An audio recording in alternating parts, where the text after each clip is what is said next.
Greetings in the name of our Lord Jesus Christ. It is good that we gather together as Christians, whether virtually like this and be encouraged in one another and sharing our thoughts and feelings and prayers with one another, or in times that we can even gather together at a safe distance. That's kind of the world in which we live now. There's a story in the Bible of Jesus and the disciples getting into a boat, and they have a purpose to go to the other side. And the storm arises. And in that storm, the disciples are scared. The disciples are worried about what's happening, and there's a lot of stress and anxiety going on. Because what they do is they find, they start looking for Jesus, and they find Jesus is asleep. You'd kind of like someone to be there, right? When you're facing troubles. You'd kind of like someone to know what's going on so they can respond quickly, But Jesus is not that at all. Jesus is found sleeping. The disciples are anxious. The disciples are worried. The disciples think Jesus doesn't care. I wonder if we're somewhat the same when we face our own crises or chaos. And we wonder, Jesus, where are you? Jesus, are you here with me in this? Do you care? And, I guess we might want to accuse Jesus of the same thing, of sleeping. But there's something about dealing with crisis, dealing with chaos, that I discovered early on in my life. There in Texas, you can see the storms coming from a long way away. And when they got close, and they got close to the house, and the winds came up, we had power lines that the limbs would literally push together and cause a electrical showcase, and sparks flew everywhere. It was right out our kitchen door. And what would happen? My dad would take me out and we'd look at it.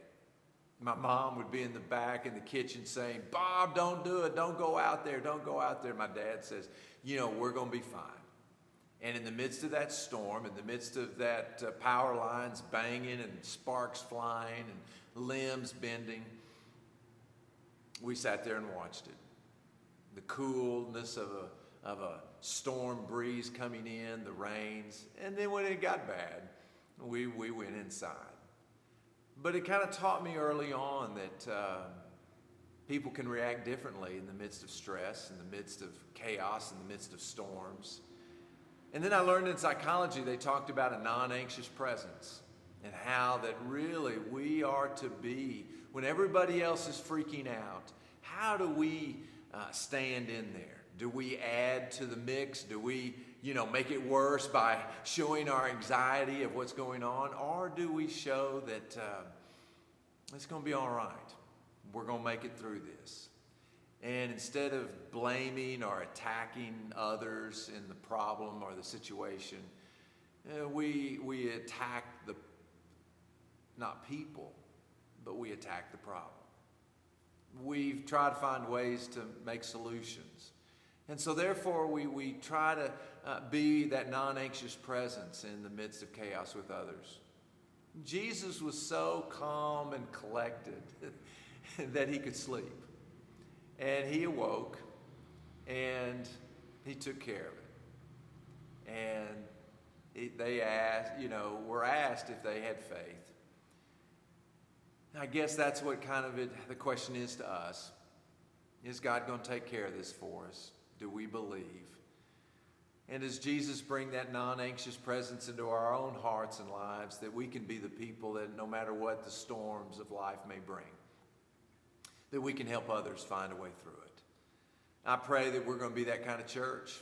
I pray that we continue to be that church in the midst of whatever storms, our culture, our world, whether it's a physical storm of hurricanes and heavy rains, or whether it's the turmoil within that begins to show itself in a lot of people. And I pray that we are that non-anxious presence that loves others, that loves people, and that shows that, we'll find a way through this. We can get through this too. That's my prayer. And that's my hope for you in whatever storms you may face. God bless you, and I hope to see you Sunday.